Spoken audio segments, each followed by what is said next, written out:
মির্চি নিবেদন Friday classics. বইটির সত্ত্ব আনন্দ পাবলিশার্স প্রাইভেট লিমিটেড কর্তৃক সংরক্ষিত। আসল কথা হলো আচরণটাই ডাকাত সর্দারের মতো হওয়া চাই। আচ্ছা, তুমি কাঁদছো কেন? পাজি উল্লুক গাধা, কতবার তোকে বারণ করেছি বাগানের ফুলে হাত দিবি না। মালিকের সোনার ঘড়িতে হাত দিতে গেছে, বলিহারি সাহস। বেশ, দোষ আমাদের, আমি ঘাট মানছি, কিন্তু কিন্তু বউ তো কোনো দোষ করেনি। ঘুমো বলল, অনেক রাত হয়েছে। মির্চি ফ্রাইডে ক্লাসিক্সে আজ শুনবেন শরদিন্দু বন্দ্যোপাধ্যায়ের লেখা ভল্লু সর্দার। শরদিন্দু বন্দ্যোপাধ্যায়ের জন্ম 1899 সালের 30শে মার্চ। রহস্য ও ঐতিহাসিক উপন্যাসের মতো বেশ কিছু উল্লেখযোগ্য সামাজিক উপন্যাসও লিখেছেন তিনি। ছোটদের জন্য তার সৃষ্ট চরিত্র সদাশিবও যথেষ্ট উল্লেখযোগ্য। একটি বাচ্চা ছেলের কল্পনা কাণ্ডকারখানা দিয়ে তিনি যে নির্ভেজাল আর নিখাদ আনন্দ দিতে পারেন তার একমাত্র পরিচয় ভল্লু সর্দার। শরদিন্দু বন্দ্যোপাধ্যায়ের 125তম জন্মবার্ষিকী উপলক্ষে আজ তার লেখা ভল্লু সর্দার। আজকের গল্পের সূত্রধার আমি ইন্দ্রাণী, নাট্যরূপ পরিচালনা শাওলি মজুমদার, প্রযোজনায় প্যাস্টেল এন্টারটেইনমেন্ট। শুরু হচ্ছে ভল্লু সর্দার।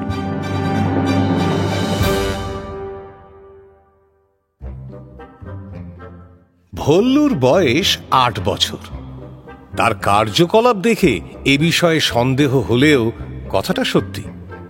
তার ঠিকুজি কুষ্টির সঙ্গে মিলিয়েই তার বয়স সম্পর্কে নিশ্চিত হওয়া গেছে। ভল্লুর জীবন বোধহয় আরও কয়েক বছর অল্প স্বল্প দুষ্টুমি করে অপেক্ষাকৃত বৈচিত্র্যহীনভাবেই কেটে যেত, কিন্তু হঠাৎ একদিন বায়োস্কোপ দেখতে গিয়ে সব ওলটপালট হয়ে গেল তার। সে অপূর্ব কয়েকটি আইডিয়া নিয়ে বায়োস্কোপ দেখে ফিরে এলো। প্রধান আইডিয়া হলো সে নিজে একজন দুর্দান্ত ডাকাতের সর্দার। যেমন তেমন সর্দার নয়, একদিকে যেমন দুর্ধর্ষ বীর, অন্যদিকে তেমনি ন্যায়পরায়ণ। দুষ্টের দমন ও শিষ্টের পালন করাই তার ধর্ম।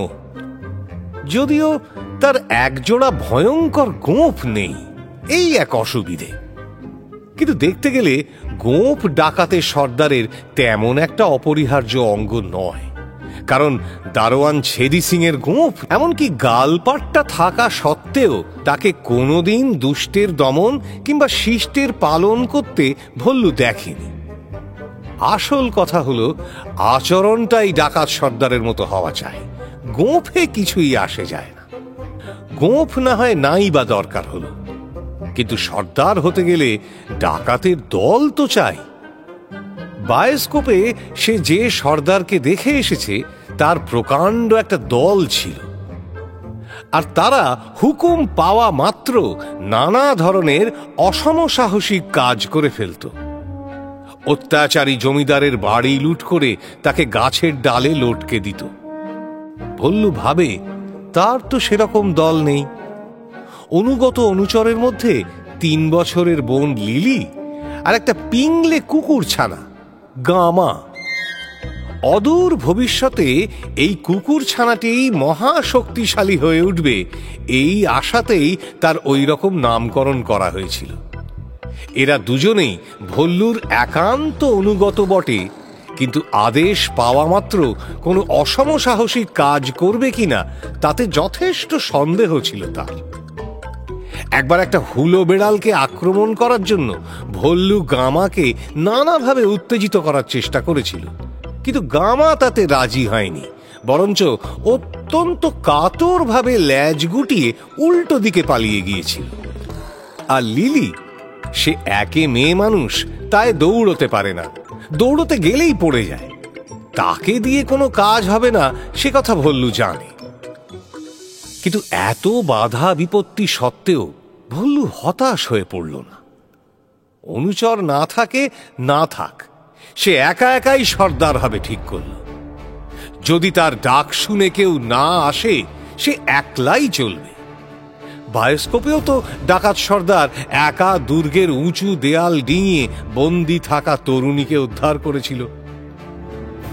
সে যাই হোক, এবার সে ঠিক করতে বসলো সর্দার হয়ে সে কোন কোন দুষ্টের দমন আগে করবে। কারণ শিষ্টের পালন পরে করলেও ক্ষতি নেই, কিন্তু দুষ্টের দমন প্রথমেই করা দরকার। সবার আগে তার মাস্টার মশাইয়ের কথা মনে পড়ল।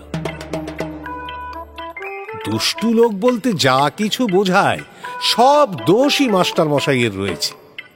ভোর হতে না হতেই তিনি এসে হাজির হন।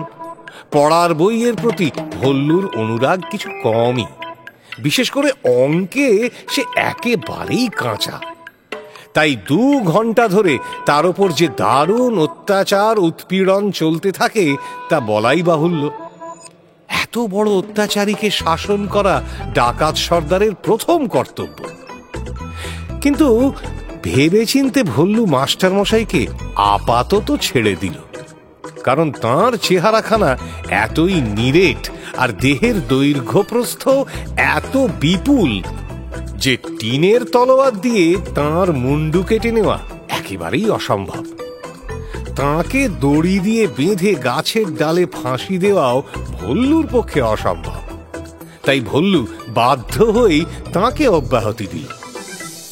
তারপর আবার সে ভাবতে লাগলো, আর কে তেমন শাস্তিযোগ্য লোক আর কে আছে? দারোয়ান ছেদি সিং? না। ছেদি সিং এর কথা মনে পড়তেই মনে মনে মাথা নাড়ল ভল্লু। কারণ ছেদি সিং এর চেহারাটা দুশ্মনের মতো হলেও কেবলমাত্র চেহারা দেখে তার বিচার করলে অন্যায় করা হবে। কারণ সে প্রায়ই পেয়ারা, কুল, কামরাঙা এনে চুপি চুপি ভল্লুকে খাওয়ায়। মাঝে মাঝে কাঁধে চড়িয়ে বেড়াতেও নিয়ে যায়। এমনকি সন্ধ্যের সময় কোলের কাছে বসিয়ে এমন অদ্ভুত সব রোমাঞ্চকর কাহিনী কেচ্ছা বলে যে শুনতে শুনতে তন্ময় হয়ে যেতে হয়। কাজেই ছেদি সিং দারোয়ানকে পাপিষ্ঠ দুষ্কৃতকারীর পর্যায়ে সে ফেলতে পারল না। কিন্তু ভল্লুর হাল ছাড়লে চলবে না। সে যখন একবার ঠিক করেছে সর্দার সে হবেই, এবং তাকে সবার আগে দুষ্টের দমন করতেই যখন হবে, তখন দুষ্টু লোক একটা তাকে খুঁজে বের করতেই হবে। ভল্লু ভাবে, তবে তবে আর কে আছে? বাবা। ভল্লু অনেকক্ষণ গালে হাত দিয়ে চিন্তা করল। ওপর ওপর অন্ততপক্ষে বাবাকে পাপিষ্ঠ বলে ধরা গেলেও যেতে পারে বলে মনে হলো তার। কিন্তু পরক্ষণেই তার মনে হলো আসলে কিন্তু বাবা লোকটি নেহাত মন্দ নয়। কারণ ভল্লুকে তিনি মারধর একেবারেই করেন না, নিজের লেখাপড়া নিয়েই সবসময় ব্যস্ত থাকেন। যদিও অত লেখাপড়া করাটাও পাপিষ্ঠের লক্ষণ কিনা সেটাও যথেষ্ট ভাবার বিষয় বলেই মনে হয় তার। তবে ভল্লুর মায়ের সাথে তার বিশেষ সদ্ভাব আছে, এবং প্রায়ই তাঁদের দুজনের মধ্যে হাসি ঠাট্টা ও অন্তরঙ্গ কথাবার্তা যে হয় তা ভল্লু লক্ষ্য করেছে। তবে মাঝে মাঝে আবার দুজনের মধ্যে ঝগড়া হলে ভল্লুর মা চোখে আঁচল দিয়ে ভাঙা গলায় অস্পষ্টভাবে কি সব বলতে থাকেন। মুখ ভার করে ধীরে ধীরে বাবার বলা 2-1 বাক্যবাণে তার মায়ের কান্না আবার বেড়ে যায়, সেটাও সে দেখেছে। তবে তারপরে ঝগড়া মিটে গেলে বাবা যে নিভৃতে মাকে অনেক আদর ও খোশামদ করেন সেটাও ভল্লুর চোখ এড়ায়নি। আর এই সবটা ভেবেই সে কিছুতেই বাবাকে নিয়ে সিদ্ধান্তে পৌঁছতে পারে না। তাহলে কি করা যায়? দ্বিধাগ্রস্ত মনে ভল্লু বড় দুশ্চিন্তায় পড়ল। বাবাকে মন থেকে খারাপ লোকও বলা যায় না, অথচ তাঁকে বাদ দিলে আর শাস্তি দেওয়ার লোকও সে খুঁজে পায় না। তবে কি কেবলমাত্র একটা দুষ্টু লোকের অভাবেই একজন ডাকাত সর্দারের জীবন ব্যর্থ হয়ে যাবে? মুন্ডু কেটে ফেলার মতো লোকই যদি পৃথিবীতে না থাকে তবে ডাকাত হয়ে লাভ কি? শীতের দুপুরে চিলে কোঠায় একা বসে ভল্লু এইসব গভীর চিন্তায় মগ্ন ছিল। এবার সে ধীরে ধীরে উঠল। এরকম কর্মহীন অবস্থা তার ভালো লাগে না। ভল্লু দোতলায় নামতে নামতে ভাবল, যদি একান্তই পাষণ্ড লোক না পাওয়া যায় তাহলে দেখা যাক, একটা কিছু করতেই হবে। দোতলায় নেমে ভল্লু কাউকে কোথাও দেখতে পেল না। বাড়ি নিস্তব্ধ। ভল্লুর মা বোধহয় লিলিকে ঘুম পাড়িয়ে নিজেও একটু শুয়েছেন। ভল্লু মায়ের ঘর পেরিয়ে চুপি চুপি কাকিমার ঘরে উঁকি মারল। দেখল কাকিমা খাটের ওপর বুকের তলায় বালিশ দিয়ে শুয়ে হাতের তালুর ওপর চিবুক রেখে উদাস চোখে জানলার বাইরে তাকিয়ে আছেন। এই ঘরটি কাকিমার শোবার ঘর হলেও ব্যাপার গতিকে ভল্লুরও শোবার ঘর হয়ে পড়েছিল। আগে ভল্লু নিজের মায়ের কাছে শুতো। এই ঘরটা ছিল কাকার। মাস দেড়েক আগে কাকার বিয়ে হলো। তারপর কি একটা গন্ডগোল হয়ে গেল। ফলে কাকা নিজের ঘর ছেড়ে বাইরের একটা ঘরে আশ্রয় নিলেন এবং নতুন বউ হয়ে কাকিমা এসে ভল্লুর কাকার ঘর দখল করলেন। ভল্লু বোধহয় কাকিমার রক্ষক হিসেবেই তার সাথে থাকতে লাগল। সুতরাং কাকিমার শোবার ঘরটিকে ভল্লুর শোবার ঘর বলা যেতে পারে। এই ঘরেই তার যাবতীয় খেলার উপকরণ ও অস্ত্রশস্ত্র লুকোনো ছিল। ডাকাত সর্দারের প্রধান অস্ত্র একটি টিনের তলোয়ার, তাও এই ঘরের খাটের নিচেই থাকত। তরবারিটা বাড়ি শুদ্ধ লোকের চক্ষুশূল। সকলেরই ভয় ছিল ভল্লু ওই তরবারি দিয়ে কখন না জানি কার চোখে খোঁচা দেবে। তাই ভল্লু সেটাকে অতি সঙ্গোপনে খাটের নিচে কম্বল চাপা দিয়ে লুকিয়ে রেখেছিল। ভল্লু তার আর কাকিমার ঘরটার সামনে এসে কিছুক্ষণ দরজার বাইরে দাঁড়িয়ে রইল। তারপর নিঃশব্দে পা টিপে প্রবেশ করল। কাকিমার মাথার কাপড় খোলা, তার খোপায় সোনার শিকল বাঁধা কাঁটাগুলো ভল্লু দেখতে পেল। কিন্তু কাকিমার উদাস দৃষ্টি জানলার বাইরে, কি জানি কি ভাবছেন। তিনি ভল্লুর আগমন জানতে পারলেন না। ভল্লু অতি সাবধানে খাটের তলায় প্রবেশ করল। কিন্তু তলোয়ার কম্বলের ভেতর থেকে বের করতে গিয়ে ঠুং করে একটু শব্দ হয়ে গেল। সঙ্গে সঙ্গে কাকিমা চমকে উঠে বললেন, কে রে? ভল্লু বুঝি? খাটের তলায় কি করছিস? না, কিছু না। কথাটা বলেই ভল্লু তলোয়ার হাতে খাটের তলা থেকে হামাগুড়ি দিয়ে বের হয়ে এল। ডাকাত সর্দারকে কাকিমার সামনে হামাগুড়ি দিতে হলো বলে ভল্লু মনে মনে একটু ক্ষুব্ধ হলো, কিন্তু বাইরে যথেষ্ট গাম্ভীর্য বজায় রেখেই গর্বিতভাবে বীর পুরুষের মতো দাঁড়াল। তবে তারপরেই সে অবাক হয়ে দেখল কাকিমার সুন্দর চোখ দুটোতে জল টলটল করছে। কাকিমা চট করে আঁচলে চোখ মুছে ফেলে বললেন, কি করছিলি? কিছু না। আচ্ছা, তুমি কাঁদছো কেন? কই কই কাঁদছি? তুই সারা দুপুর রোদ্দুরে রোদ্দুরে ঘুরে বেড়াচ্ছিস তো। আয় আমার কাছে এসে শো। কাঁদছিলে কেন বলো না। খিদে পেয়েছিল বুঝি? মেয়েরা খিদে পেলেই কাঁদে, এটা সে তার ওই 3 বছরের বোন লিলিকে দেখেই অনুমান করে নিয়েছিল। কিন্তু কাকিমা কথাটা স্বীকার করলেন না। বললেন, তোর তবে কিচ্ছু না। তুই তলোয়ার নিয়ে কোথায় যাচ্ছিস? আয় আমার কাছে আয়। না, আমি এখন যাচ্ছি একটা কাজ করতে। এই বললু, শুনে যা একটা কথা। বলো কি? কাছে আয়। ভল্লু কাকিমাকে ভালো করে দেখে আগে বুঝে নিয়েছিল যে তাকে ধরে বিছানায় শুইয়ে রাখার কোনো অভিসন্ধি তার নেই। তারপর নিজের ভুল বুঝতে পেরে সে নিশ্চিত হয়েছিল যে তার কাকিমা ভালো লোক। এমন নির্দয় ব্যবহার তিনি কখনোই করবেন না। তাই সে কাকিমার কাছে এগিয়ে গিয়েছিল। ভল্লু দেখল কথাটা বলার আগে কাকিমার মুখ একটু লাল হলো। তিনি ভল্লুর হাত ধরে তাকে খুব কাছে টেনে আনলেন। তারপর তার কানে কানে বললেন, তোর কাকা কোথায় রে? জানি না, বোধহয় নিচে আছে। দেখে এসে আমায় বলতে পারবি? কাউকে কিছু বলিসনি, শুধু দেখে আসবি। আচ্ছা।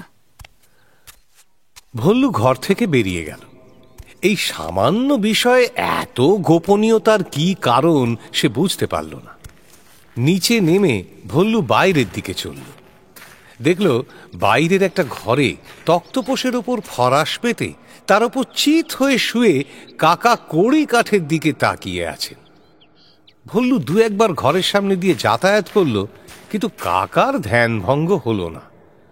তখন ভল্লু কাকিমাকে খবরটা দিয়ে আসবে বলে যখন ভাবছে, সেই সময় তার কুকুর গামা কোথা থেকে ছুটে এসে তাকে ঘিরে লাফাতে লাগল এবং তরুণ অপরিণত কণ্ঠে ঘেউ ঘেউ করে আনন্দ প্রকাশ করতে লাগল। গামার বয়স 3 মাস, চেহারা অত্যন্ত রুগ্ন ও দুর্বল। সে যে কালক্রমে ভয়ঙ্কর তেজস্বী বিলিতি কুকুর হয়ে দাঁড়াবে এ বিষয়ে কেবল ভল্লুর মনেই কোনো সংশয় ছিল না। গামার গলার একটা বকলেস কিনে দেওয়ার জন্য সে বাড়ির সকলের কাছে জনে জনে মিনতি করেছিল, কিন্তু কেউই তার কথায় কান দেননি। এখন গামার চেঁচামেচিতে কাকা বিরক্ত হয়ে কড়িকাঠ থেকে চোখ নামিয়ে ভল্লুর দিকে তাকালেন। ভল্লু তাড়াতাড়ি গামাকে নিয়ে সরে গেল, কিন্তু অনেকক্ষণ পরে প্রভুর সাক্ষাৎ পাওয়ায় গামার ক্ষীণ শরীরে যেন আনন্দ আর ধরে না। সে একবার বাগানের দিকে ছুটে যায়, আবার ফিরে এসে ভল্লুর পায়ের ওপর থাবা রেখে সাগ্রহে তার মুখের দিকে তাকায়। তার মনের ভাবটা হলো, চলো না বাগানে যাই। এমন দুপুরবেলা ঘরের মধ্যে বন্ধ থাকতে যেন তার আর ভাল লাগছে না।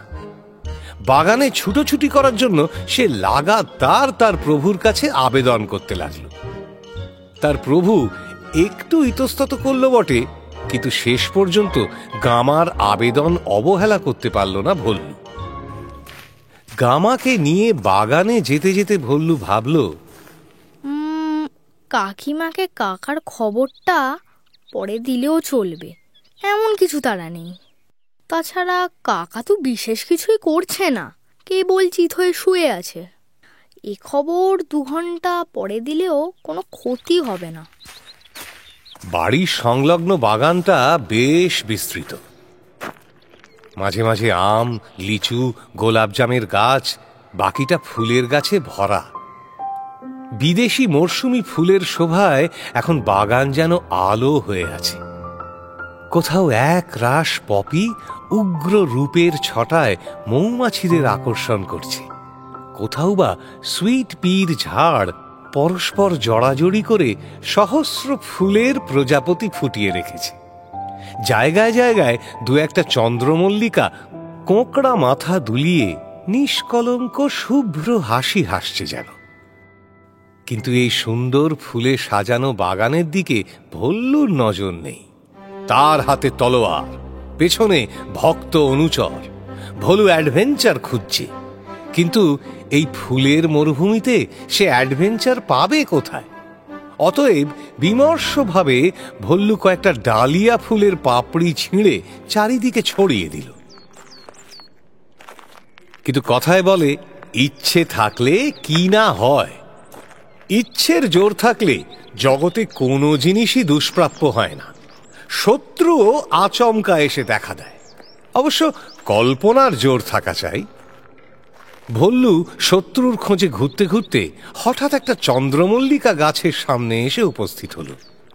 গাঢ় লাল রঙের চন্দ্রমল্লিকা একটা কঞ্চির ঠেকনাতে ভর দিয়ে সগর্বে মাথা তুলে দাঁড়িয়ে আছে। ভল্লু কল্পনার চোখে দেখতে পেল, এ চন্দ্রমল্লিকা নয়, মহাপাপিষ্ঠ জমিদার। এর অত্যাচারে বাগানের অন্য সমস্ত ফুল ভয়ে জড়সড় হয়ে আছে।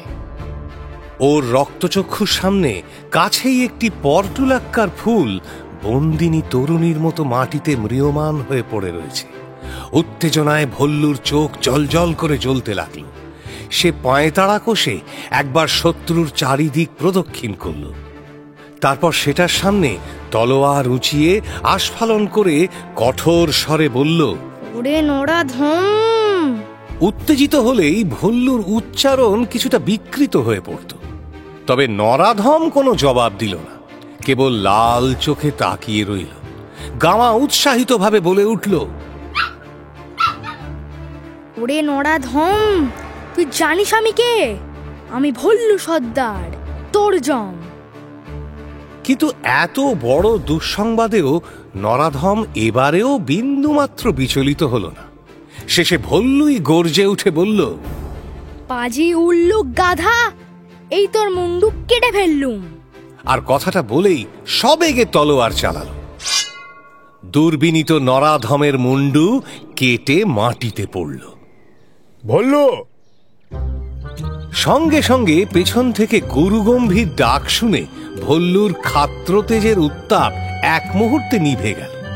সে ভয় পেয়ে ঘাড় বেঁকিয়ে দেখল কাকা রেগে গিয়ে মুখে এক রাশ বিরক্তি নিয়ে ভুরু কুঁচকে তার দিকে তাকিয়ে ধীরে ধীরে এগিয়ে আসছেন। কাকাকে তাদের দিকে আসতে দেখেই ঝড়ের পূর্বাভাস বুঝে গামা কাপুরুষের মতো আগেই সরেছে। উপায় থাকলে ভল্লুও সরে পড়ত, কিন্তু কাকা এত কাছে এসে পড়েছেন যে পালানোর চেষ্টাই বৃথা। ভল্লু বুঝল কাল বৈশাখীর ঝড়টা তার মাথার উপর দিয়েই যাবে। কাকা সামনে এসে ভল্লুর কান ধরে বললেন, এটা কি করেছিস? ভল্লু উত্তর দিল না। বাগানের ফুল ছেঁড়া বারণ একথা সে বরাবরই জানে এবং সাধ্যমতো এই নিষেধ সে মেনেও এসেছে। তবে আজ যে কোন দুরন্ত কর্তব্যের তাড়নায় ওই ফুলটাকে সে বৃন্তচ্যুত করেছে তা কাকাকে সে কি করে বোঝাবে ভেবে পেল না। ফুলটা যে ফুল নয়, একটা মহাপাপিষ্ঠ নরাধম, এ কথা কাকা বুঝবেন কি করে? সকলের কল্পনা শক্তি সমান নয়। ভল্লু জানত কাকা বুঝবেন না। অরসিকে রসস্য মা নিবেদনং, অরসিককে রসের কথা বলা সত্যিই নিরর্থক। তার চেয়ে নীরব থাকাই ভালো। ভল্লু নীরব হয়েই রইল। কাকা ভল্লুর হাত থেকে তলোয়ারটা কেড়ে নিয়ে দূরে ছুঁড়ে দিয়ে আবারও বললেন, কেন ফুলটা ছিঁড়লি? ভল্লু এবারও জবাব দিল না। কাকা তখন তার কান ছেড়ে চুলের মুঠি ধরলেন, সজোরে নাড়া দিয়ে বললেন, পাজি উল্লুক গাধা, কতবার তোকে বারণ করেছি বাগানের ফুলে হাত দিবি না? কেন ছিঁড়লি? কেন ছিঁড়লি বল? বারবার একই প্রশ্নে ভল্লু উত্তক্ত হয়ে উঠল। তার ওপর চুলেও খুব ব্যথা লাগছিল। কাকার বজ্রমুষ্টি ক্রমে ক্রমে যেরকম দৃঢ়তর হচ্ছিল, তার মনে হলো হয়তো শেষ পর্যন্ত তার মাথার চুলগুলো কাকার মুঠোর মধ্যেই থেকে যাবে। অথচ কাকার হাবভাব দেখে সে এটাও বুঝেছে যে একটা কোনো উত্তর না পেলে কাকা শান্ত হবেন না। যন্ত্রণা থেকে বাঁচার তাড়নাতেই ভল্লুর মাথায় একটা বুদ্ধি গজালো। সে সজল চোখে চিঁ চিঁ করে বলল, কাকিমার জন্য ফুল তুলেছি। কি বললি? ভল্লুর কথাটায় ম্যাজিকের মতো কাজ হলো। কাকাও চমকে উঠে চুল ছেড়ে দিয়েই হাঁ করে চেয়ে রইলেন ভল্লুর দিকে। এতটা ভল্লুও আশা করেনি, কিন্তু যে পথে ভালো ফল পাওয়া গিয়েছে সে পথে চলাই ভালো। সে মাটিতে পড়ে থাকা ফুলটা সযত্নে তুলে নিয়ে আবারও আস্তে আস্তে বলল, কাকিমার জন্য ফুল তুলেছি। কাকিমা বললেন। কি বললেন? কাকার জেরায় পড়ার ইচ্ছে ভল্লুর আদৌ ছিল না, বিশেষত সামনাসামনি মিথ্যে ধরা পড়ার সম্ভাবনা যখন যথেষ্ট রয়েছে। বড়দের মহৎ দোষ, তারা বাস্তবের সঙ্গে প্রত্যেকটি কথার অক্ষরে অক্ষরে মিল না দেখতে পেলেই চটে যায়। কল্পনা বলে যে ঐশ্বরিক শক্তি মাথার মধ্যে আছে, তার সদ্ব্যবহার করতে তারা মোটেই চায় না। ভল্লু কাকার প্রশ্নটা এড়িয়ে গিয়ে বলল, কাকিমা ফুল বড় ভালোবাসেন। রোজ খোপায় 3-5টা ফুল পড়েন, তাই। কাকা অবাক হয়ে দাঁড়িয়ে রইলেন। আর দেরি করা ঠিক হবে না বুঝেই ভল্লু চলে যাচ্ছিল। কাকা পেছন থেকে ডাকলেন, ভল্লু শোন। আর কাকিমা তোমায় ডাকছিল, আর তুমি কোথায় আছো দেখতে বলল। ভল্লু শোন। ভল্লু খানিক দূর এগিয়ে গিয়েছিল। সেখান থেকেই ঘাড় বেঁকিয়ে কথাটা ছুঁড়ে দিয়েই ছোট ছোট পায়ে দৌড় লাগাল। বাগানের নৈরিত কোণে একটা বড় আম গাছের সবচেয়ে নিচু ডালে ভল্লুর স্থায়ী আড্ডা ছিল। মোটা ডালটা মাটির সমান্তরাল কাণ্ড থেকে বের হয়ে গিয়েছিল। তার ডগার দিকে বসে দোল দিলে ডালটা অল্প অল্প দুলত। এই ডালের ডগায় বসে একটা বড় রকম দোল দিয়ে অশান্ত মন নিয়ে বসল ভল্লু। গামা এতক্ষণ নিরুদ্দেশ ছিল, এখন যেন কিছুই হয়নি এমন ভাবে ল্যাজ নাড়তে নাড়তে গাছের তলায় এসে বসল। ভল্লু একবার তিরস্কারের চোখে তাকালো তার দিকে। তার অনুচর হয়েও গামা ভয় পেয়ে পালিয়ে গিয়েছিল বলে ভল্লুর মনে খুব লেগেছিল। ভল্লু সেই ডালের ডগায় বসে ভাবতে লাগলো। তার মনে হলো প্রদীপের নিচেই অন্ধকার। দুষ্টের দমনব্রত গ্রহণ করে ভল্লু চারিদিকে দুষ্টু লোক খুঁজে বেড়াচ্ছে, অথচ দুষ্টু, অত্যাচারী, দুর্বৃত্ত বলতে যা কিছু বোঝায় তার মূর্তিমান প্রতিমূর্তি ভল্লুর সামনেই হাজির রয়েছে।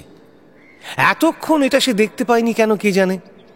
তার মনে হলো তার কাকার মতো মহা পাপিষ্ঠ নরাধম পৃথিবী খুঁজে আর কোথাও পাওয়া যাবে না বলেই তার স্থির বিশ্বাস। শুধু আজকের এই ঘটনার জন্য নয়, কাকা যে একজন বিশুদ্ধ পাষণ্ড এটা তার অনেক দিন আগেই জানা উচিত ছিল। প্রথমত তিনি ডাক্তার। ডাক্তারেরা যে জাতি বর্ণ নির্বিশেষে বদ লোক এ কথা ছোটরা কে না জানে, লিলি পর্যন্ত জানে। ভল্লুর সামান্য একটু পেটের অসুখ হতে না হতে কাকা তার সমস্ত প্রিয় খাবার বন্ধ করে এমন সব বাজে, তেতো, কড়া ওষুধ ও পথ্যের ব্যবস্থা করেন যে সে কথা মনে করলেই এখনো অন্নপ্রাশনের ভাত বেরিয়ে আসতে চায় ভল্লুর। তারপর তিনি একজন কঠোর ব্রহ্মচারী, মাথায় একটি ছোট টিকি আছে। ভোর 5টা বাজতে না বাজতে তিনি শয্যা ত্যাগ করে স্নান করেন। তারপর ঠাকুর ঘরে ঢুকে এমন জোরে কাঁসর ঘণ্টা বাজাতে আরম্ভ করেন যে পাড়া ত্রিসীমানার মধ্যে আর কারো ঘুমানোর উপায় থাকে না। শুধু তাই নয়, নতুন বউ হয়ে আসা কাকিমার সঙ্গে তাঁর দুর্ব্যবহারের কথা মনে করলেও সহজেই বোঝা যায় কাকা কতটা খারাপ মানুষ।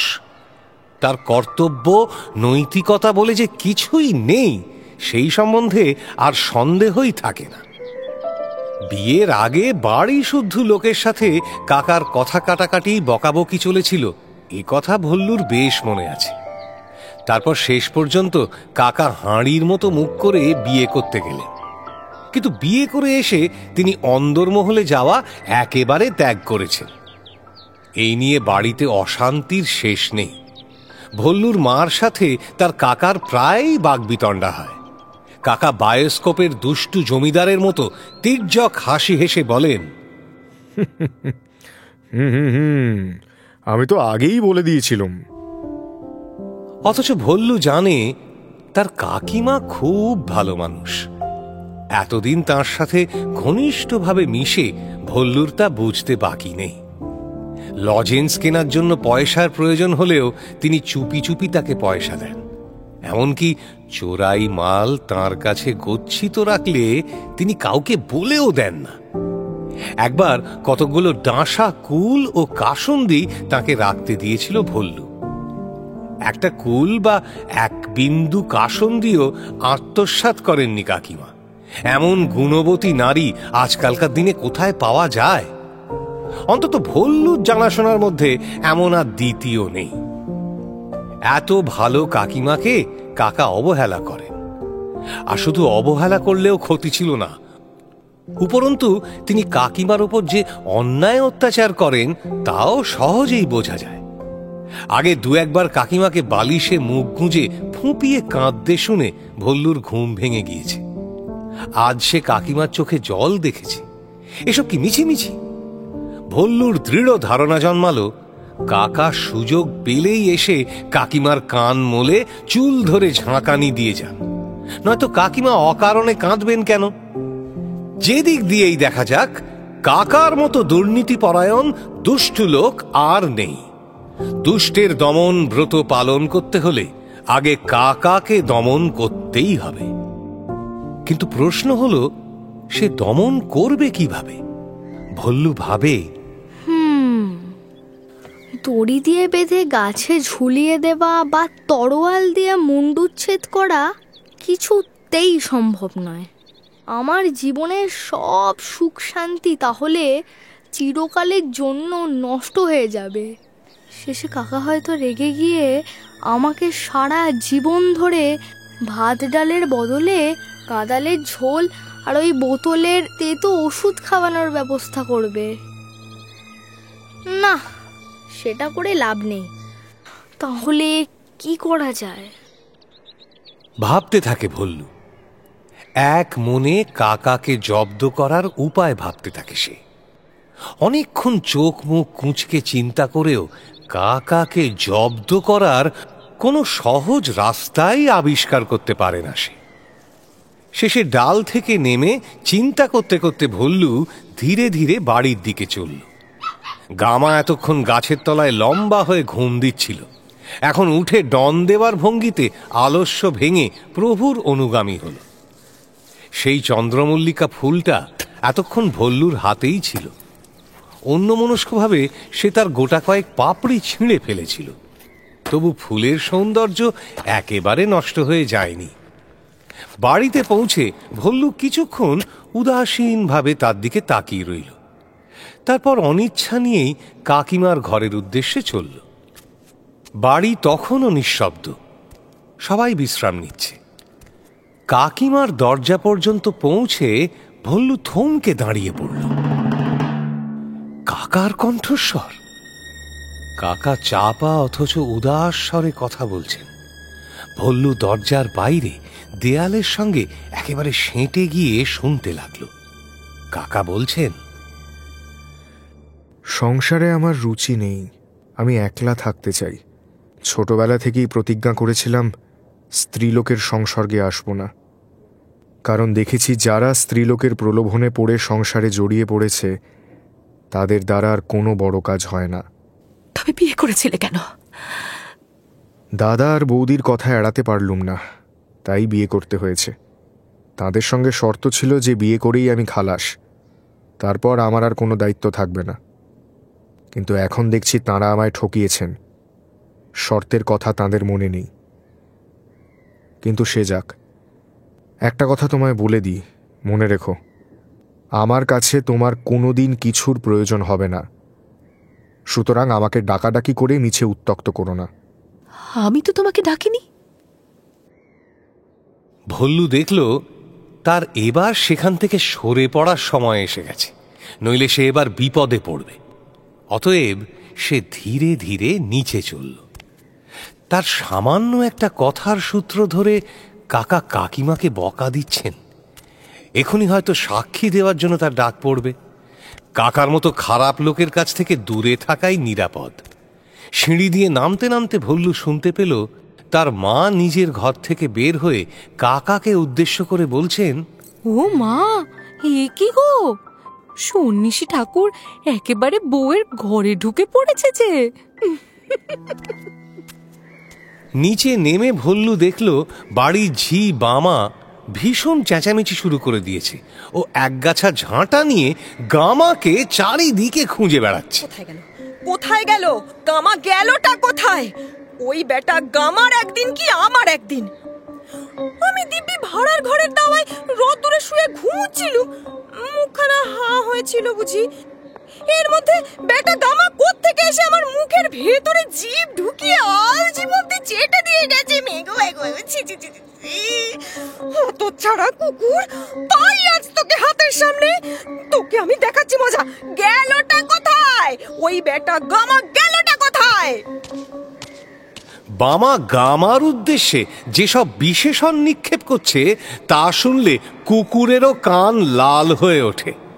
ভল্লুও নিঃশব্দে গামাকে খুঁজতে আরম্ভ করল। তবে বামার আলজিভ চেটে নেওয়া যে গামার অন্যায় হয়েছে তাতে সন্দেহ নেই। কিন্তু তবু সব দোষ কি গামার? বামাই বা হাঁ করে ঘুমোয় কেন? আর গামার গলায় একটা বকলেস থাকলে তো এমন ব্যাপার ঘটতেই পারত না। গামাকে তখন স্বচ্ছন্দে বেঁধে রাখা যেত। তাছাড়া বাড়ির লোকেরও দোষ আছে, শুধু শুধু গামার দোষ দিয়ে তো লাভ নেই। তারা একটা বল কিনে দেয়নি কেন? খুঁজতে খুঁজতে বাইরের ঘরে কাকার তক্তপোষের তলায় গামাকে আবিষ্কার করলো ভল্লু। গামা ঘুমের ভান করে এক চোখ একটু খুলে মিটিমিটি তাকাচ্ছিল। সে ভল্লুকে দেখে বেরিয়ে এলো।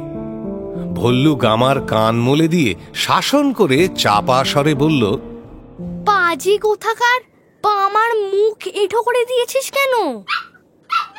মজা দেখাচ্ছি, দাঁড়া, এবার থেকে তোকে বেঁধে রাখবো। গামা ল্যাজ দুলিয়ে কাতরতা প্রকাশ করল। ভল্লু কিন্তু শাসনে কঠোর। খানিকটা ছেঁড়া কাপড়ের পাড় সে অন্য প্রয়োজনে জোগাড় করেছিল। এখন তা পকেট থেকে বের করে সেটা গামার গলায় বাঁধতে যাবে, এমন সময় হঠাৎ কাকার বিছানার উপর বালিশের পাশে একটা জিনিস দেখে তার চোখ আটকে গেল। কাকার হাত ঘড়িটা রয়েছে, ঘড়িতে চামড়ার ব্যান্ড শুদ্ধ রিস্টওয়াচ সে আগে দেখেনি এমন নয়, বহুবার দেখেছে, কিন্তু এখন তার মুগ্ধ চোখ ওই জিনিসটার উপর নিশ্চল হয়ে রইল। এক পা করে এগিয়ে গিয়ে সন্তর্পণে ভল্লু সোনার ঘড়িটি হাতে তুলে নিল। তারপর ঘড়ি থেকে বকলেস আলাদা করার চেষ্টা করল, কিন্তু কৃতকার্য হল না। তখন ভল্লু একবার দরজার দিকে তাকিয়ে ঘড়ি শুদ্ধ বকলেস গামার গলায় পরিয়ে দিল। দিব্যি মানিয়েছে। ঘড়িটা গামার লোমে ঢাকা পড়ে গিয়েছে, দেখা যায় না। ভল্লু কাঁপা হাতে কাপড়ের পাড় বকলেসে বেঁধে অনিচ্ছুক গামাকে টানতে টানতে বেরিয়ে পড়ল।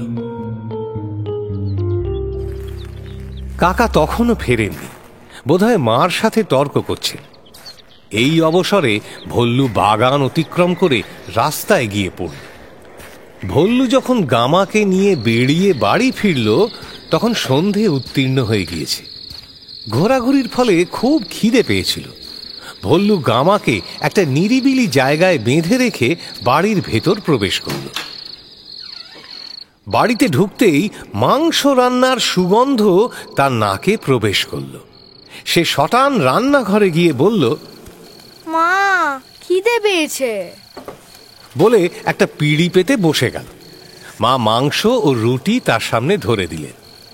এক মনে খেতে খেতে ভল্লু শুনতে পেল বাড়িতে একটা কিছু গন্ডগোল চলছে। সে উৎকর্ণ হয়ে শুনল কাকা চাকরদের ধমকাচ্ছেন। কোথায় গেল সোনার ঘড়িটা? তোরা দেখিনি বললেই হবে। একবার সোনার ঘড়ি কথাটা শুনতে পেয়েই ভল্লুর বুকের ভেতরটা ছ্যাঁত করে উঠল। তারপরেই বামাঝি রান্নাঘরের দরজার কাছে এসে উবু হয়ে বসে ভারী গলায় বলল, জানো তো বড় মা, এটা না ওই দারোয়ান বেটার কাজ।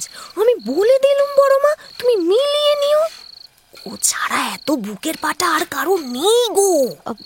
কেন রে, কি হয়েছেটা কি? আর ঠাকুরপো এত চেঁচাচ্ছে কেন? কি অনাছিষ্টি কাণ্ড বড় মা! ছোট দাদাবাবুর বিছানার ওপর থেকে সোনার ঘড়ি চুরি গেছে গো। আমি তো বাপু 12 বাড়ি মারাই নে, সবাই জানে সেটা। রান্নাঘরের কাজ শেষ করে বাসন মেজে কাপড় কেচে উঠোন ঝাড় দিতেই বলি বেলা কেটে যায়, তা বাইরে যাব কখন? শোনো বড় মা, 11 বছর ধরে এ বাড়িতে রয়েছি, একটা কুটো হারিয়েছে কেউ বলতে পারবে না। এটা ওই ঝাঁটা খেগো দারোয়ানের কাজ। আমি বলছি শোনো, মালিকের সোনার ঘড়িতে হাত দিতে গেছে, বলিহারি সাহস। দারোয়ানের সঙ্গে বামার চির শত্রুতা। ভল্লুর মা রান্না করছিলেন, বামার সাফাই শুনতে পেলেও উত্তর দিলেন না। ভল্লুর মুখ দেখে মনের অবস্থা বোঝা গেল না, কিন্তু তার গলায় মাংসের টুকরো আটকে যেতে লাগলো। সে অতি কষ্টে আরো কিছুটা খেয়ে উঠে পড়ল। পাতে পড়ে থাকা মাংস ও হাড় বাটিতে নিয়ে ধীরে সুস্থে রান্নাঘর থেকে বেরিয়ে গেল সে। প্রতিদিন দুবেলা নিজের উচ্ছিষ্ট প্রসাদ সে নিজের হাতে গামাকে খাওয়াতো। গামাকে খাওয়াতে খাওয়াতে ভল্লু শুনল কাকার কণ্ঠস্বর ও মেজাজ ক্রমাগত বেড়ে চলেছে। পুলিশে খবর দেব আমি। পুলিশ আসলে তোদের সব কটাকে হাতে কড়া পরিয়ে নিয়ে যাবে, দেখে নিস। হ্যাঁ, তাই তো দিতে হবে এবার দেখছি। ভল্লু শুনতে পেল কাকা পুলিশে খবর দেবেন বলে চাকরদের ভয় দেখাচ্ছেন। বাবাও সেই সঙ্গে যোগ দিয়েছেন। চাকরেরা ভয়ে আড়ষ্ট ও নির্বাক হয়ে আছে। ব্যাপার অতিশয় গুরুতর হয়েছে। ভল্লু নিজের কর্তব্য স্থির করে ফেলল।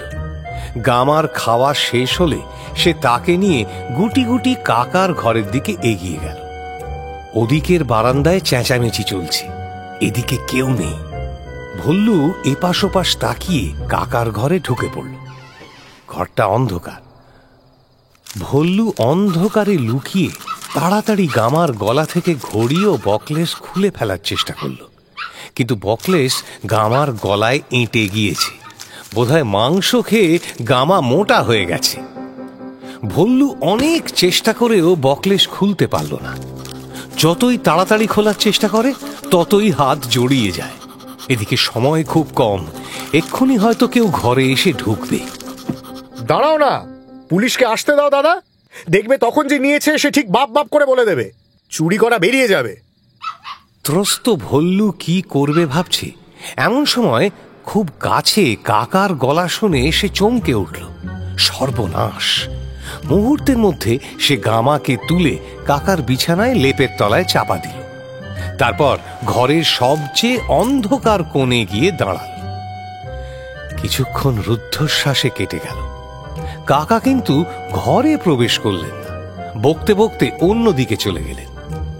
এইবার ভল্লুর সমস্ত সাহস হঠাৎ তাকে ছেড়ে চলে গেল। তার যেন দম বন্ধ হয়ে আসতে লাগলো। চুরি ব্যাপারটা আপাত লোভনীয় বটে, কিন্তু মনের শান্তি যে সম্পূর্ণ নষ্ট করে দেয় সেটা বুঝতে তার আর বাকি রইল না। কাকার কণ্ঠস্বর দূরে চলে গেলে ভল্লু ঘর থেকে বের হয়ে পড়ল। গামা রয়ে গেল কাকার লেপের তলাতেই। তারপর আর কোনো দিকে না তাকিয়ে একেবারে দোতলায় নিজের শোবার ঘরে গিয়ে উপস্থিত হলো ভল্লু। ঘরে ঢুকেই জুতো মোজা ও গরম জামা খুলতে লাগলো শুয়ে পড়বে বলে। কাকিমা ঘরে ছিলেন, তাকে দেখে জিজ্ঞেস করলেন, কি রে, আজ পড়তে বসলি না ভল্লু? এক্ষুনি শুতে চলে এলি যে? বড্ড ঘুম পাচ্ছে। কথাটা বলেই ভল্লু লেপের ভেতরে ঢুকে পড়ল। ওদিকে গামাও কাকার নরম বিছানায় লেপের মধ্যে শোয়ার ব্যবস্থা দেখে নিঃশব্দে পরম পরিতৃপ্তির সাথে কুণ্ডলি পাকিয়ে ঘুমের আয়োজন করল। ভল্লু ঘুমিয়ে পড়েছিল। প্রায় 2-3 ঘন্টা ঘুমানোর পর হঠাৎ একটা বিরাট গর্জন শুনে তার ঘুম ভেঙে গেল। কাকিমাও ইতিমধ্যে খাওয়া দাওয়া শেষ করে তার পাশে এসে শুয়েছিলেন। তিনিও চমকে উঠলেন। ঘরে আলো জ্বলছিল। ভল্লু চোখ মেলে দেখল কাকার রুদ্রমূর্তি ঠিক খাটের পাশেই দাঁড়িয়ে আছে, হাতে একটা মোটা লাঠি। ভল্লু প্রথমটা কিছুই বুঝতে পারল না। তারপর তার সব কথা মনে পড়ে গেল। কাকা তখনও বলে চলেছেন, ভুলো, বেরিয়ে আয় শিগগির লেপ থেকে, আজ তোকে দেখ কি করি। ভুলো! ভল্লুর মাথা এতক্ষণ লেপের বাইরে ছিল, এখন তা ভেতরে অদৃশ্য হয়ে গেল। সে কাকিমার বুকের কাছে ঘেঁষে শুল। রাত তখন মাত্র 10টা। ভল্লুর মা বাবা শুতে গেলেও ঘুমিয়ে পড়েননি। তাঁরা চেঁচামেচি শুনে তাড়াতাড়ি বেরিয়ে এলেন। মা ঘরে ঢুকে জিজ্ঞেস করলেন, আহা, কি হয়েছে ঠাকুরপো? কি হয়েছে? হয়েছে আমার মাথা। ভুলো, বেরিয়ে আয়, বেরিয়ে আয় বলছে। কি করেছে ভল্লু? কি করেছে? ওর ওই হতভাগা কুকুরটাকে আমার বিছানায় শুয়ে রেখেছিল। শুতে গিয়ে দেখি লক্ষ্মী ছাড়া পেট রোগা কুকুর লেপ বিছানা সর্বনাশ করে রেখেছে, বমি করে সব ভাসিয়ে দিয়েছে। এ বাবা! শুধু কি তাই, কুকুরটাকে ঘাড় ধরে তুলতে গিয়ে দেখি তিনি আমার রিস্টওয়াচ গলায় পড়ে বসে আছেন। সে কি রে, কি বলছিস? কাণ্ড! ঘরের বাইরে বাবা হো হো করে হাসছেন, মা হাসছেন। লেপের মধ্যে কাকিমার সারা শরীরও চাপা হাসির আবেগে ফুলে ফুলে দুলে দুলে উঠতে লাগল। ভল্লু এতটা অপ্রস্তুত আগে কখনো হয়নি। দেখল কাকাও তারই মতো অপ্রস্তুত হয়েছেন এই হাসিতে। তবে কারণটা অন্য। কাকা আবারও বলে উঠলেন, তোমাদের হাসি পাচ্ছে? ওই ঘড়ির জন্য চাকরগুলোকে শুধু মারতে বাকি রেখেছি। ভাগ্যে পুলিশে খবর দেওয়া হয়নি, নয়তো কেলেঙ্কারির এক শেষ হতো। পুলিশ এসে দেখতো কুকুরের গলায় ঘড়ি বাঁধা রয়েছে। না না না, এসব হাসির কথা নয়। ভুল ওর বজ্জাতি বন্ধ করা দরকার। তা বেশ তো, কাল সকালে না হয় ওকে শাসন করো। না বৌদি, সে হবে না। তুমি ওকে এখনই লেপের ভেতর থেকে বার করে আনো। কেন? তুমি আনো না। না না, তুমি ওকে বিছানা থেকে বার করে আনো, তারপর আমি। কেন বলো তো? বিছানা ছুঁলে কি তোমার জাত যাবে? না না, মানে আচ্ছা ঠিক আছে, বেশ, কাল সকালেই হবে। দরজার দিকে এক পা বাড়িয়ে কাকা দাঁড়ালেন। কিন্তু আমার বিছানা, আমি আজ শোবো কোথায়? তা বিছানা কি একেবারেই গেছে? শুধু বিছানা? সে ঘরে ঢোকে কার সাধ্য? হ্যাঁ তাই তো। হ্যাঁ, বাড়িতে তো আর লেপও নেই। তাহলে তো তোমাকে এই ঘরেই শুতে হয়, তাই না? এত রাত্রে ঠাট্টা ভালো লাগে না বৌদি। একটা লেপ বার করে দাও, বৈঠকখানায় ফরাসের উপরেই শুয়ে থাকবো। আর তো লেপ নেই গো। নেই মানে? একখানা বাড়তি ছিল, সেটা তো তুমি গায়ে দিচ্ছিলে। এবার বলো তো আর আমি কোথায় পাবো? এ তোমার দুষ্টুমি, জানো তো। আসল কথা দেবে না। উফ, এই মেয়ে মানুষ জাতটা। বেশ, র্যাপার গায়ে দিয়েই শোবো। ছি ঠাকুরপো, ছেলে মানুষই করো না। আজ এই ঘরেই শো। এই শীতে কেবল কাঁথা গায়ে দিয়ে শুলে অসুখে পড়বে যে। তা হোক। লক্ষ্মী ভাই আমার, আজ রাতটা শো। আমি ভল্লুকে আমার বিছানায় নিয়ে যাচ্ছি। না। হ্যাঁ গো ঠাকুরপো, তুমি সব বিষয়ে এত বুদ্ধিমান, এত বিচক্ষণ, আর এই সামান্য বিষয়ে এত অবুঝচ্ছ। ধর্মে কর্মে তোমার এত নিষ্ঠার, আর যাকে মন্ত্র পড়ে বিয়ে করেছ তাকে হেনস্থা করলে যে পাপ হয়, এটা তুমি বুঝতে পারো না? সে দোষ আমার নয়, তোমাদের। আমি বিয়ে করতে চাইনি। বেশ, দোষ আমাদের। আমি ঘাট মানছি, কিন্তু কিন্তু বউ তো কোনো দোষ করেনি। কাকা উত্তর দিলেন না। হাত ছাড়িয়ে দ্রুত পায়ে বেরিয়ে চলে গেলেন। তিনি চলে গেলে মা কিছুক্ষণ নীরব হয়ে দাঁড়িয়ে রইলেন। তারপর একটা নিঃশ্বাস ফেলে বললেন, মায়া, জেগে আছো নাকি? হ্যাঁ গো। মা আর কিছু বললেন না। আরো কিছুক্ষণ দাঁড়িয়ে থেকে আবার একটা গভীর দীর্ঘ নিঃশ্বাস ফেলে ধীরে ধীরে চলে গেলেন। চারিদিক থেকে এই দীর্ঘ নিঃশ্বাস ফেলাফেলি দেখে ভল্লুর কাকার প্রতি ভয়টা অনেকটা কেটে গেল। সে লেপের ভেতর থেকে মাথা বের করল। দেখল কাকিমা আলোর দিকে তাকিয়ে আছেন। তার দুই চোখ জলে ভেসে যাচ্ছে। কাকার নিষ্ঠুরতার জন্যই যে কাকিমা কাঁদছেন তাতে আর কোনো সংশয় নেই। ভল্লু বিছানায় উঠে বসল। কাকিমা? কি? কাকা নরাধম, তাই না? কাকা কারুর কথা শোনে না। মার কথা শোনে না, বাবার কথা শোনে না, তোমারও কথা শোনে না, খালি আমাকে বকে। কাকা নরাধম। ঘুমো বললো, অনেক রাত হয়েছে। কাকিমা তার কথায় সায় দিলেন না। তাকে কোলের কাছে টেনে নিয়ে ভাঙা ভাঙা গলায় কটা কথা বলেই চুপ করে গেলেন। ভল্লু কাকিমার কথায় শুয়ে পড়ল বটে, কিন্তু তার ঘুম এলো না। কাঁচা ঘুমের ওপর কাকার ওই রকম উগ্র অভিযানে তার ঘুম চটে গিয়েছিল। সে চুপ করে শুয়ে ভাবতে লাগল। ক্রমে 11টা বেজে গেল। তবু ভল্লুর চোখে ঘুম নেই। সে চিন্তা করেই চলেছে। কাকিমা অনেকক্ষণ জেগে থেকে মাঝে মাঝে বুক ভাঙা নিঃশ্বাস ফেলতে ফেলতে শেষে বোধহয় ঘুমিয়ে পড়েছেন। ভল্লু একবার ঘাড় ফিরিয়ে দেখল তার চোখ বন্ধ। তিনি শান্তভাবে নিঃশ্বাস ফেলছেন। কাকিমার মুখের দিকে তাকিয়ে ভল্লুর কাকার ওপর রাগ বিদ্বেষ আরো বেড়ে গেল। ডাকাত সর্দারের আর কত সহ্য হয়? আজ দুপুর থেকে যে অমানসিক অত্যাচার তার ওপর হয়েছে তা না হয় সে সহ্য করেছে। তার সাধের তলোয়ারটা ভেঙে ব্যবহারের অযোগ্য হয়ে গিয়েছে, তবুও সে কিছু বলেনি। কিন্তু কাকিমার প্রতি নিষ্ঠুরতা তো নারী নির্যাতন। এটা সে কি করে বরদাস্ত করবে? ভল্লুর ক্ষুদ্র প্রাণের সমস্ত শেভেলরি পতাকা উঁচিয়ে খাড়া হয়ে উঠল। ভল্লু ঠিক করল তার প্রাণ গেলে যাবে, কিন্তু কাকাকে সে শাসন করবেই। কিন্তু প্রতিহিংসার কল্পনায় রাত জাগা যত সহজ, কল্পনাকে কাজে পরিণত করা তত সহজ নয়। উপায় চিন্তা করতে করতে ভল্লুর ক্ষুদ্র মস্তিষ্ক ফেটে যাওয়ার উপক্রম হল। অবশেষে দীর্ঘ জটিল চিন্তার পর ভল্লু সিদ্ধান্তে উপনীত হল। তার ঠোঁটে একটু হাসি দেখা দিল। কাকা কাকিমার ওপর অত্যাচার করেন বটে, কিন্তু দূর থেকে। এর প্রকৃত কারণ তিনি কাকিমাকে ভয় করেন। বাড়ির মধ্যে কাকা কেবল কাকিমাকেই ভয় করেন।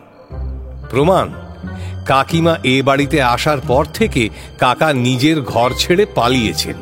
এমনকি বিছানা স্পর্শ করার সাহস পর্যন্ত তার নেই। মুখে তিনি যতই বীরত্ব প্রকাশ করুন না কেন, কাকিমার ভয়ে তিনি সর্বদা সন্ত্রস্ত হয়ে আছেন। নয়তো বাড়ি শুদ্ধ লোকের এত সাধ্য সাধনা সত্ত্বেও তিনি কাকিমার সংস্পর্শে আসতে রাজি হন না কেন? এমন ক্ষেত্রে কাকাকে জব্দ করার একমাত্র উপায় একটা আছে বই কি। উপায়টা ভেবেই ভল্লুর মুখের হাসি আরো বিস্তার লাভ করল। সে ধীরে ধীরে বিছানা থেকে নামল। কাকিমা জাগলেন না। ঘড়িতে 12টা বাজল। বিছানা ও লেপের তপ্ত আয়েশ ত্যাগ করতে তার কষ্ট হল, কিন্তু কর্তব্য পালন করতে ভল্লু কখনোই কোনো সময়েই বিমুখ নয়। সে নিঃশব্দে ঘর থেকে বের হল। বাড়ি অন্ধকার। কোন অদৃশ্য স্থান থেকে একটা মটমট শব্দ আসছে, যেন কে অন্ধকারে বসে আঙুল মটকাচ্ছে। ভল্লুর বুক দুরদুর করে উঠল। সে কিছুক্ষণ 2 মুঠি শক্ত করে দাঁড়িয়ে রইল। কিছুক্ষণ মন দিয়ে আওয়াজটা শোনার পর সে বুঝতে পারল শব্দটা অপ্রাকৃত নয়। একটা দরজার তক্তায় পোকা গর্ত করছে। ভলু নিশ্চিন্ত হয়ে ধীরে ধীরে এতক্ষণ আটকে রাখা নিঃশ্বাস ছাড়ল। কিন্তু ভয় বস্তুটা এমনই যে বাস্তব অবাস্তবের অপেক্ষা রাখে না। অন্ধকারে নিজের পায়ের শব্দ আতঙ্কের সৃষ্টি করে। ভল্লুর প্রবল ইচ্ছে হল ফিরে গিয়ে বিছানায় শুয়ে পড়ে। মনে হলো কাকাকে শাসন করে আর কাজ নেই তার। কিন্তু পরক্ষণেই সে দাঁতে দাঁত চেপে মনে মনে বলল, আমি ভল্লু সর্দার, আমি কাউকে ভয় করি না, কিছুতেই ভয় পাই না। তবুও চোখ দুটো চেপে বন্ধ করেই ভল্লু সিঁড়ি দিয়ে নিচে নেমে চলল। নিতান্ত পরিচিত পথ, তাই কোনো দুর্ঘটনা ঘটল না। অবশেষে শীতে কাঁপতে কাঁপতে সে বৈঠকখানার দরজায় উপস্থিত হল। ঘরে মৃদু আলো জ্বলছে। ভল্লু দেখল আপাদমস্তক একটা কাঁথা মুড়ি দিয়ে কাকা প্রায় গামার মতোই কুণ্ডলি পাকিয়ে শুয়ে আছেন। ভল্লু কাকার গা ঠেলে ডাকল, কাকা, কাকা। হ্যাঁ, কে কে কে কে? আমি। কি হয়েছে রে? কাকিমার খুব অসুখ করেছে, তুমি শিগগিরই চলো। কি হয়েছে? এবার ভল্লু বিপদে পড়ল। রোগের লক্ষণ সম্বন্ধে সে আগে চিন্তা করেনি। অথচ কাকা ডাক্তার, তাকে বাজে কথা বলে ঠকানো যাবে না। আগে কয়েকবার কাল্পনিক রোগের কথা বলে ভল্লু ধরা পড়ে বিপদে পড়েছে। তবে এখন একটু ভাবতেই হঠাৎ তার একটা রোগের কথা মনে পড়ে গেল। কয়েক মাস আগে লিলির ওই রোগ হয়েছিল। সান্টোনিন দেওয়ার পর সে একটু সুস্থ বোধ করেছিল। লিলির যে রোগ হয়েছিল তা কাকিমার হতে বাধা নেই, আর বিশেষ করে যখন দুজনেই মেয়ে মানুষ। ভল্লু ঢোক গিলে বলল, দাঁত কিড়মিড় করছে। দাঁত কিড়মিড় করছে? হিস্টেরিয়া নাকি? এত রাত্রে? না, হতেই পারে। আজ রাত্রে ওইসব বকাবকির পর হয়তো। এই ভল্লু, আর কি করছে? আর কিছু না, শুয়ে আছে। হিস্টেরিয়াই বটে। কাকা একটু দ্বিধা করলেন, কিন্তু অনুতপ্ত মানুষের কাছে কঠোর ব্রহ্মচারীর পরাজয় হল। তিনি আলমারি থেকে একটা বেঁটে সবুজ রঙের শিশি নিয়ে সংক্ষেপে বললেন, চল, ভল্লুর বুকের ভেতরটা ধড়াস ধড়াস করতে লাগলো। কঠিন ও বিপজ্জনক কাজ করলে অমন সকলেরই হয়। সে নিঃশব্দে কাকাকে অনুসরণ করল। কাকা ওপরে উঠে ঘরের দরজার সামনে একবার দাঁড়ালেন, তারপর ভেতরে প্রবেশ করলেন। খাটের পাশে দাঁড়িয়ে রোগিণীর অনাবৃত মুখের দিকে তাকাতেই একটা অদ্ভুত অজানা মধুর অনুভূতি তার সারা শরীরের উপর দিয়ে বয়ে গেল। কিন্তু তিনি তখনই মনকে যথাসম্ভব শক্ত করে হাতের শিশির মুখ খুলে রোগিণীর নাকের সামনে ধরলেন। কাকিমা চমকে জেগে উঠলেন। ঠিক এই সময় দরজার কাছে খুট করে শব্দ হলো। কাকা ঘাড় ফিরিয়ে দেখলেন দরজা বন্ধ, ভল্লু ঘরে নেই। তিনি এক লাফে গিয়ে দরজায় টান মারলেন। দরজা খুলল না, বাইরে থেকে শিকল লাগানো। ভল্লু, শিগগির দোর খোল, পাজি দোর খোল, নইলে খুন করব। কিন্তু ভল্লু তখন পাশের ঘরে গিয়ে বাবার লেপের মধ্যে ঢুকে পড়েছে। পরদিন ভোর হতে না হতে ভল্লুর ঘুম ভাঙল। মা বাবা তখনও ঘুমে। ভল্লু চুপি চুপি উঠে বাইরে এলো। কাকিমার দরজা তেমনি বাইরে থেকে শিকল লাগানো, অর্থাৎ কাকা সারা রাত সেই ঘরেই আটকে ছিলেন, বার হতে পারেননি।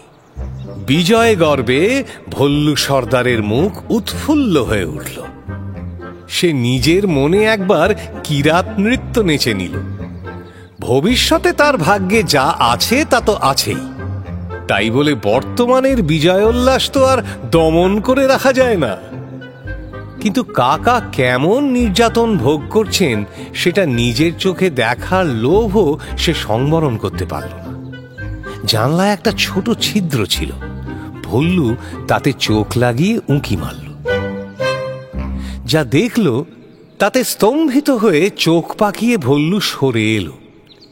তারপর দৌড়তে দৌড়তে মায়ের ঘরে ফিরে গেল। ঘুমন্ত মাকে নাড়া দিয়ে জাগাতে জাগাতে উত্তেজিত কণ্ঠে বলল, মা মা, শিগগিরই ওঠো, কাকা কাকিমাকে 3-5টা চুমু খাচ্ছে।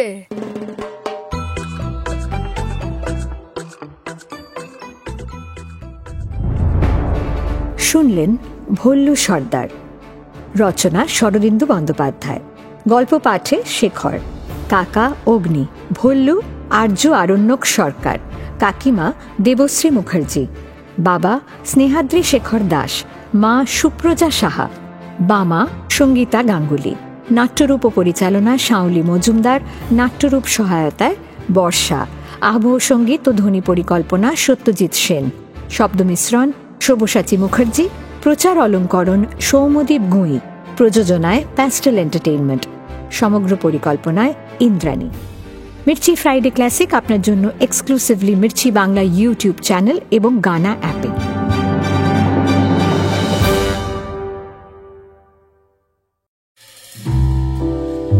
মির্চি নিবেদন ফ্রাইডে ক্লাসিক্স।